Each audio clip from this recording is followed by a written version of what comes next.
everyone, it is me Gavin, and today we're back with another episode of History of Kiola. Now, I had part 2 of the war, and I lost the video. I cannot find it, but I'll go ahead and tell you what happened.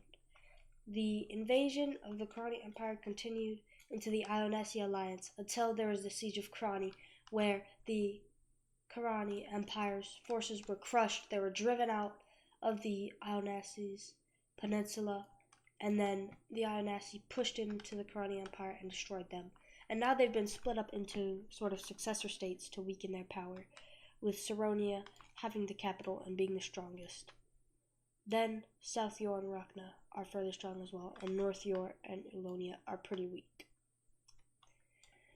The Samani expanded some. Norse made this colony over here to help out with the war, or they expanded it. The Doroi have formed a new nation, as well as the Etona. And then we have an island over here with 3 new nations, Porli, Doral, and Iria. So let's just dive right into it. And so with the dawning of a sort of new age with the falling of the Karani Empire, a lot of people are going to expand. So the Ionasi are going to start to expand, making some small expeditions. And Etona is, right now, they're not too powerful and they want to continue to grow. And so they're going to move along this sort of river that's in here, which connects to the river running through Karani. And eventually what this does is it goes up and out this way. And there's another section over here. And then a couple of tributaries. I believe that's what they're called. Just little sections running off of the river. And this place is pretty wet, like a rainforest almost, basically. But Etona is going to continue expanding along this river, and so is Canal. Norse is going to expand their colony. Samania will expand a bit further into the desert. Saronia wanting to gain more power, honestly wanting to already just reform the empire, even though they literally just fell. Will expand some as well. South Yor doesn't want to be left behind, and so North Yor as well. Rakna is going to try and move to the east to find maybe some new areas, and Ilonia will continue along the river.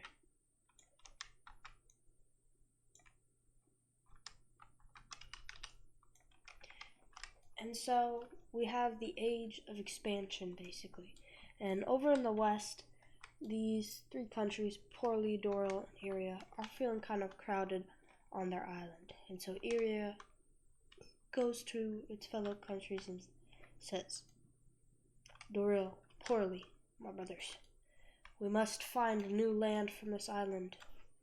I've invented a sort of a machine, a thing we can use to get across the water, and we can search off the island for new places. Doral and Portly agree, and they set out on an expedition with their ships. Iria sends an expedition here, and an expedition here. Doral goes this way, and Portly goes this way. And so Doral finds nothing and turns back. Iria quickly finds land with both expeditions, and Portly strays off course and is able to find some land as well. And they establish small little settlement colonies along the coast. And they begin to expand.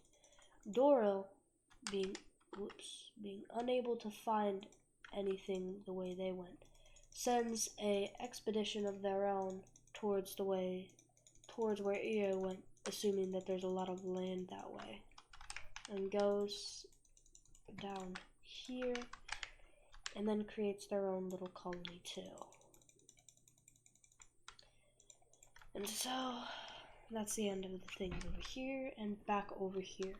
Norris, with nowhere to expand other than into the desert and along the coast, which will expand a bit more, but they really want to take more habitable land, is going to try and take the remains of the Karani Empire to expand, and tries to strike up an alliance with Samani. So Yor comes to Samani and says, Samani, I would like to make an agreement with you.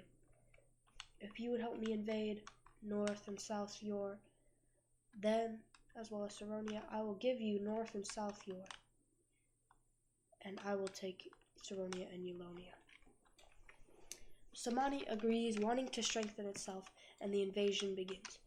At first, the first move is Samani sending in a small force to start attacking North Yor. North Yor is not very strong, and so is starting to lose troops.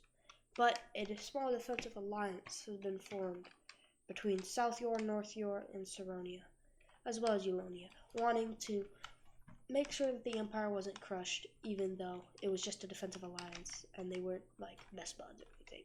So South Yor comes to their aid, but a naval invasion from Norris suddenly strikes into South Yor and begins to push into them. As North Yor loses ground, they are unable to be aided by their ally, and with another naval invasion from Norris, eventually capitulate to the combined attack. And South Yor begins to lose as well, but some land is held up here with troops coming in from Saronia, who push them back a bit. But Norris sends in another naval invasion, taking Saran, encircling these troops, pushing deeper and capitulating Saronia, and Eulonia surrenders. With this, the Samani take all this land of North and South Yor, and Norris takes the rest, forming a colony there, which will stay this color. This is the Norris colony, and we will call this Norasian Karani. Okay, Norris. Did I spell Karani? Norasian Karani. Norris Karani. Karani. Norris. There we go, that's good enough. Rachna, seeing this, is going to continue to expand in hopes of finding fellow nations, land to flee to, anything to the east.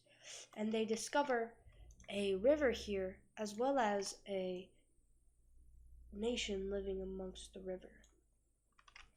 And this nation is Tior. Wrong button. And Rachna says to Tior, hello, who are you? Tior says, we are Tior.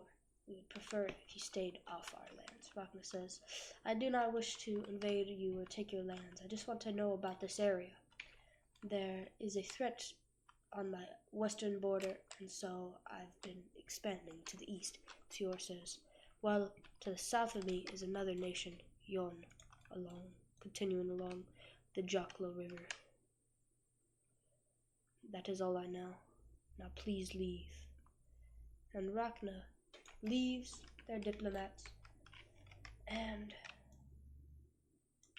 leaves. But they see that this area is a rainforest. Much better than the desert area that they were living in. So they want to take this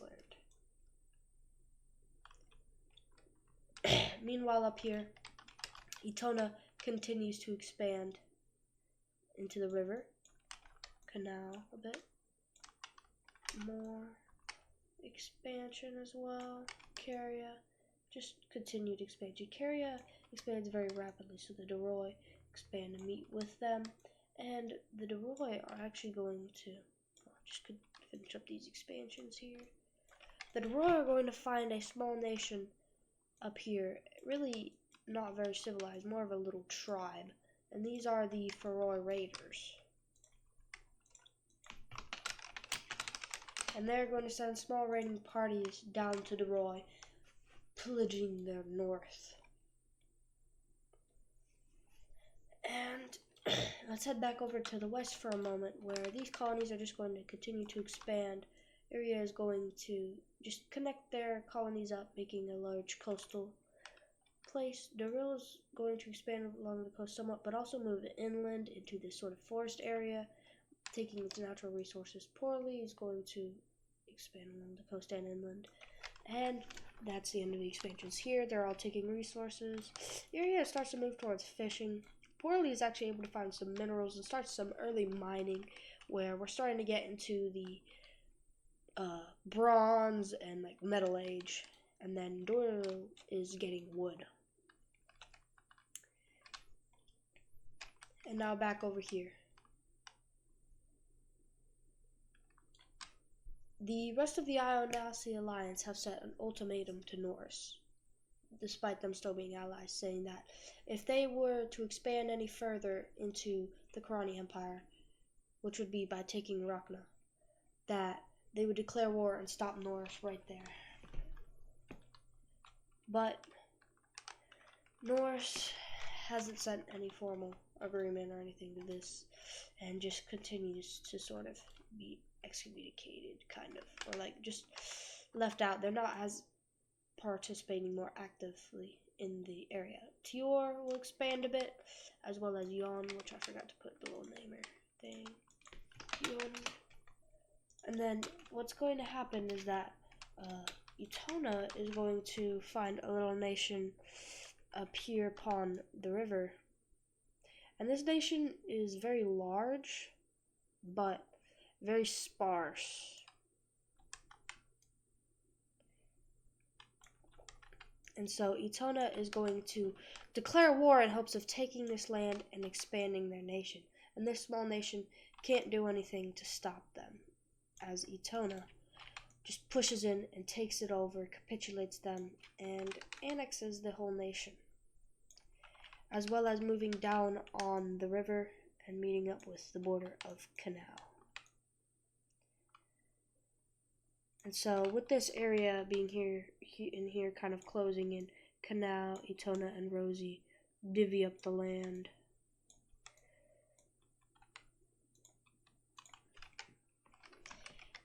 Caria continues its expansion. Deroy expands and conquers the Faroe Raiders because their nation is quite small, really. Continues along the coast a bit, and we can see a lot of expansion and growth in these countries. The Somani are going to expand a bit, wanting to not have to rely on Norse, finding more lands. They have a small river here that goes from Naria down this way, and then they don't know how much further it goes, so they're going to expand upon this river a bit, doing some farming in the area. Rakna, in a dire situation, knowing that it is likely next to be invaded by Norse, is going to end up declaring war on Tior to try and invade them and create a new area for them to be. Oh, wait, I'm trying to... No. It's the only way to make it lighter. Now, their invasion will start to push into Tior, but because they're used to the desert, the peoples of Tior are very good at fighting in the jungle and do guerrilla warfare, and Yon comes in as their ally, assisting their troops. So Rakna is ultimately unable to push too far and is eventually also stopped at a river. And troops in the south from Yon supporting are actually able to push up, and Rakna's military is starting to lose. And they're being pushed back by Tior back into their territory. And Rakna is going to be pushed back even further and further. And Nora, seeing this, is going to take this opportunity because they've been prepping for this. And they are going to invade. That is the wrong color. And they're going to push into Rakna quickly. Tior pushes in, and Rakna is going to capitulate. But with this, first off, Tior takes this land, and this is absorbed into the colony of Kharani.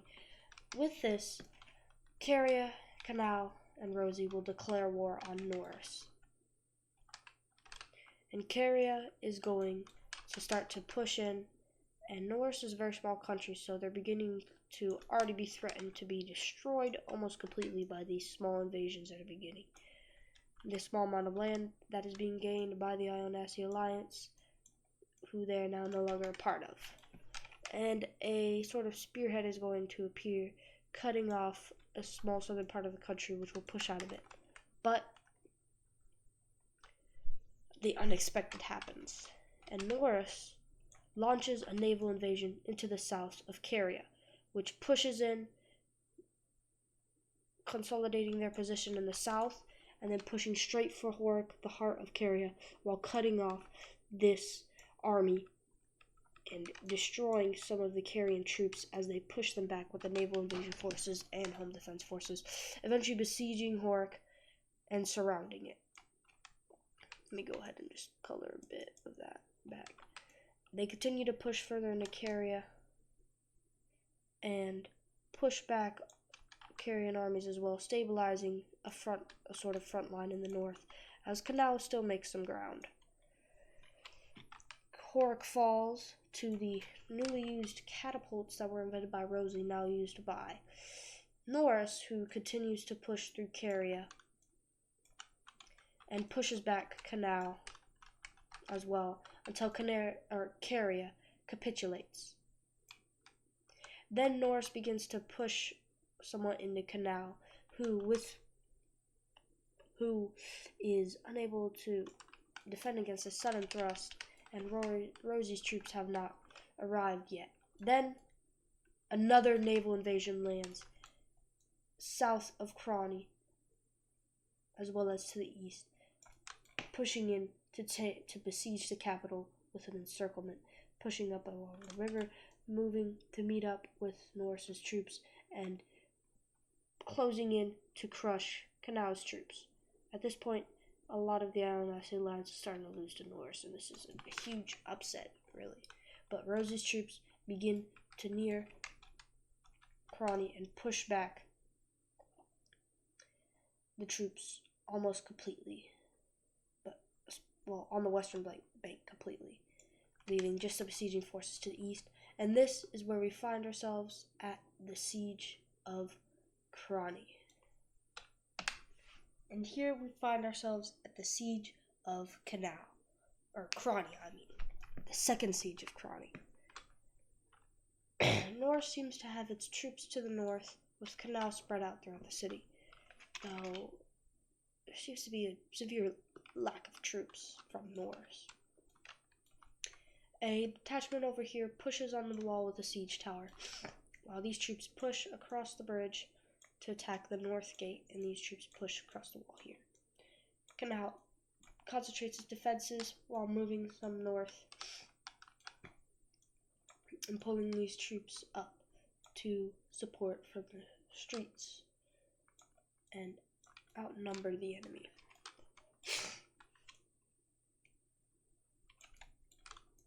Norris attacks for a bit, but it seems like they will not be able to win this battle. And so they retreat, and Canal does not chase.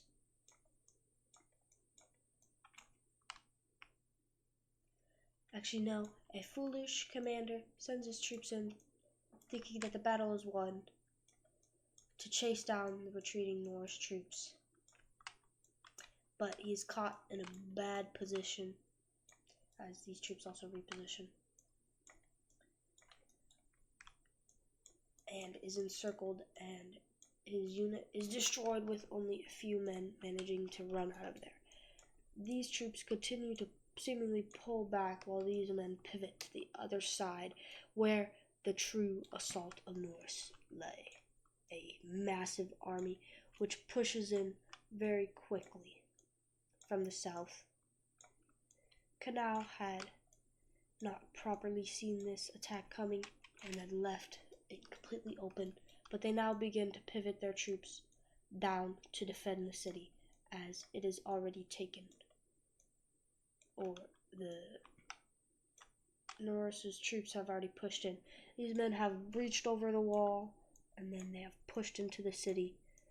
And a defensive line is formed by Canal, which they can hold with their archers sending volleys and such, but Norse has the numbers advantage. And so the lines clash. Norse troops throw themselves into the fight, using their overwhelming numbers to push into the line and destroy Canal.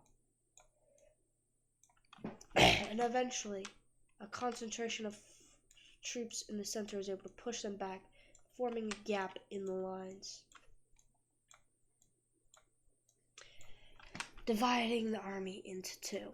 These men run back to the citadel, holding their high ground, with Norse troops being sent to tie them up and attempt to push the citadel as well, while the rest are pushed up back against the wall and fight brutally to the death in the streets as Norse's troops surround and outnumber them.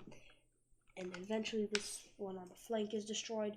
They push in further and further until this pocket encirclement sort of is destroyed, and the troops move back with siege towers to push into the citadel. At this point, all of Canal's remaining troops are moved to defend the castle in the center of the city. But Norse's immense amount of forces is able to make a breakthrough down here, eventually making it up onto the walls. It seems all hope is lost, and Norse diverts some of its troops to move around here.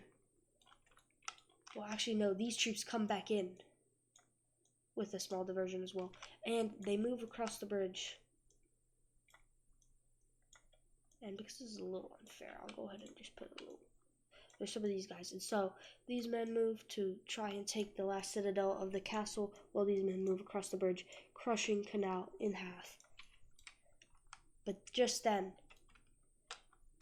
the war horn is heard of the Rosy troops as they have made it within the city. They push in and have already arrived at the castle, at the citadel. It seems Norse has lost.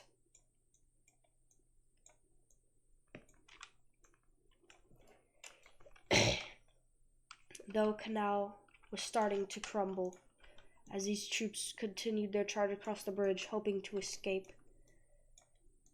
This unit was able to flee, but this one was crushed in between the Rosy troops and Canal as they begin to move across the bridge as well.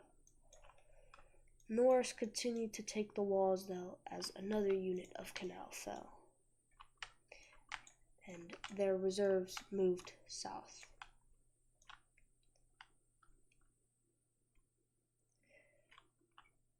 Actually, let's just move them north again. They continued to fight as they broke through in the center, and Canal's remaining troops were destroyed. Unable to hold on for very long by being surrounded, as Norse escapes all its troops to hold the bridge, Rosie begins to push across, as well as the remaining Canal troops, but this concentration of forces and the defensive position makes it hard for them to gain ground, as Norse does the same maneuver twice and is able to come across the river to the north and surround them once more. And then they begin to push across the bridge, and Canal's remaining army is destroyed as Rosie is starting to crumble. And eventually, with troops pushing on both sides, they surrender, with the siege of Crony being won by Norse in an astounding victory for them, with very little losses. And so, as we come back here, we can see that they have consolidated their position now, closing this pocket, taking control over Crony, destroying some Rosy troops in the area, and beginning to push even further in, until Canal capitulates with a lot of its troops being dead, and Rosie begins to lose ground. Etona, seeing the opportunity to expand, moves in and starts to push into Rosie as well. And with Sona being besieged and both sides losing the front, Rosie surrenders, and Norse has won a surprising victory. Go ahead and just change up the borders a bit. Etona takes their land of Rosie in the north, and Norse takes all of their land of the Ionos nasty alliance. And with this stunning victory, Norse is going to form their own Norasian Empire. With a colony down here. I'll call this the Karani colony. They are becoming very powerful, and Etona, having taken even more land, proclaims themselves Greater Etona. Move this text box in. Text box. And so with this, the balance of power has changed significantly. Why'd it go back there? Doroi, fearing expansion, fearing being next on the chopping block, expands more and tries to strike a non-aggression pact with Norse, or the Norasian Empire. Just a bit more expansion to make the borders look cooler. They agreed to it since they do not want to fight any more wars. For now. And Tior and Yon, already being close allies, the same culture, the same religion, and seeing the growing threat of Norse, decide to unite into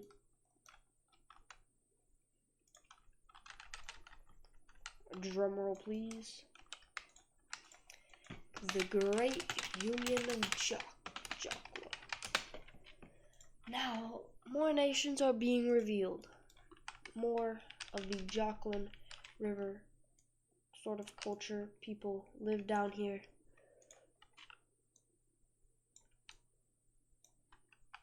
With some small groups.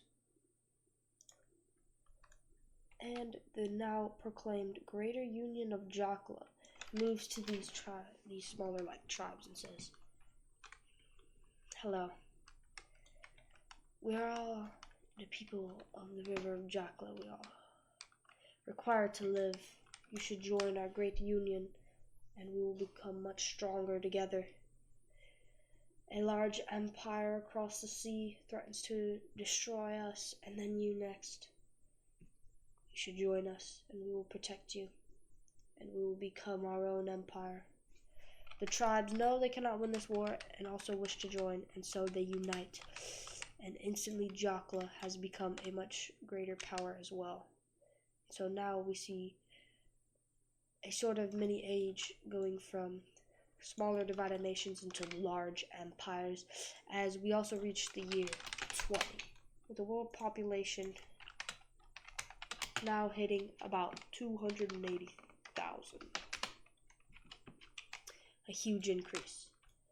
Also, back over here, we see Iria expanding along the coast further, making a much larger colony. Some just expansion of colonies, basically.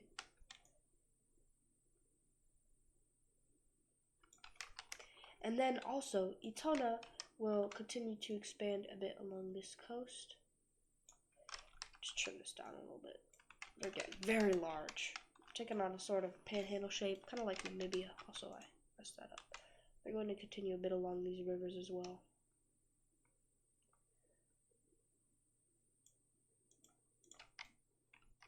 And over here, we see a forest full of rivers. We have a great river here, a large river here, which continues up. Whoa, whoa, whoa, whoa, what the heck, Oh. Hold on. And then another one here, which, whoops. Which goes down in here, and then up, back, out. And these have some tributaries as well.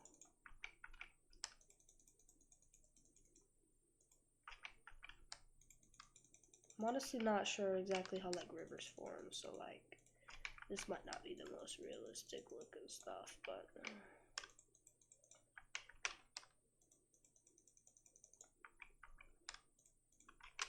and within these rivers,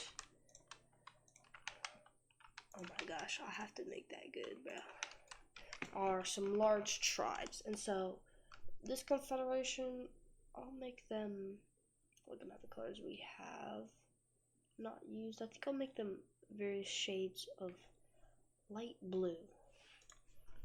So we have the first one, the Great Tribe that rules the entire forest.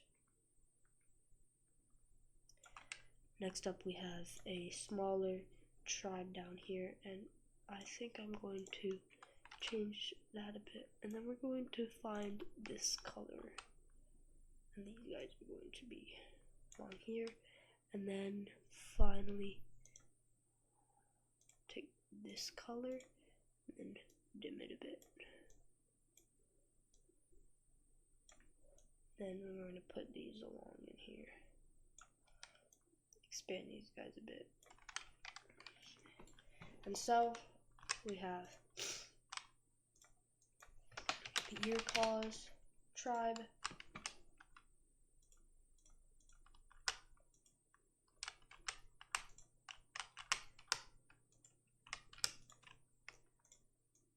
the Furos, the Nilros,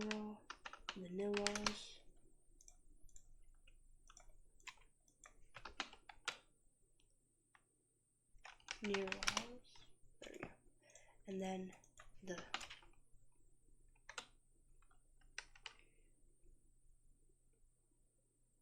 Curios, and these together form the Tribal Confederation of the Triple Rivers. And so, also, these rivers have names, so I'll give them a little. And this is where their names come. So, this river up here is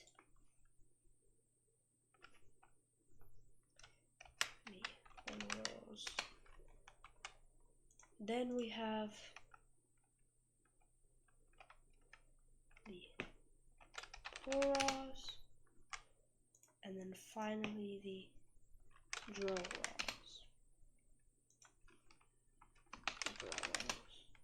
Dog. And so these are basically Ono is like 1, Por is like 2, and Jura is like 3, and then Raz is a river, because these are the 3 great rivers. And then there are those new tribes, and so I think we've done a lot in this episode, and this is a good place to end. The Norasian Empire has formed, with becoming a huge power. Greater Etona has formed, or expanded as well, becoming a big power as well. The Roy has expanded some. The Great Union of Jokla has formed, and Somani has grown a fair bit. And we will see Somani actually become the first country to form a monarchy, Kingdom of Somani. And what they will do in this monarchy is basically, instead of just having one ruling family, there are a couple different ruling families which provide an heir to the throne, and the current king or queen will choose their heir. And these ruling families will change out to the point where the king or queen won't be cannot pick an heir from their family, and will have to pick an heir from a different family. But we'll see that this will just lead to even more issues and disputes and killings and stuff than normal monarchy, because they've only got one family in that. And the Norasian Empire, actually no, the Roy is going to form a sort of oligarchy where they have a council of sort of high ruling officials. So from the Coastal Council of the Roy. And these high ruling officials make different ideas and decisions upon how to rule the country. And Etona is also going to undergo some reforms, where their government is going to work kind of like Roman government, where they have each city sends each of a certain amount of like major cities within Etona will send a representative, a sort of like debater, or just representative or senator, like in Rome, who they will each pick out 5 different leaders who will rule the country each for 5 years at a time. And will work together to make decisions and rule different parts of the country. And the country is going to actually be split up into 5 different sectors. So we'll have the little southern sector here, the western sector here, the central sector, and then the 2 river sectors. So, like, this is a sector, this is a sector, and then this is a sector, and then this and this. If you see what I might, if you understand, you know. Anyways, let's get rid of all of this, because this is going to be the end of this episode now here. And if you guys did enjoy, don't forget to like and subscribe. I'll be making more episodes, hopefully. And also, the year's 20 now. Gotta change that. And if you watch all this way to the end, because like nobody watches these and watches to the end, then comment that is Etona gonna become the Roman Empire? Or like, you know, say something. Say, I'll watch to the end. Anyways, and also say pickle if you watch to the end. Anyways, I'll see you guys in the next video. Bye.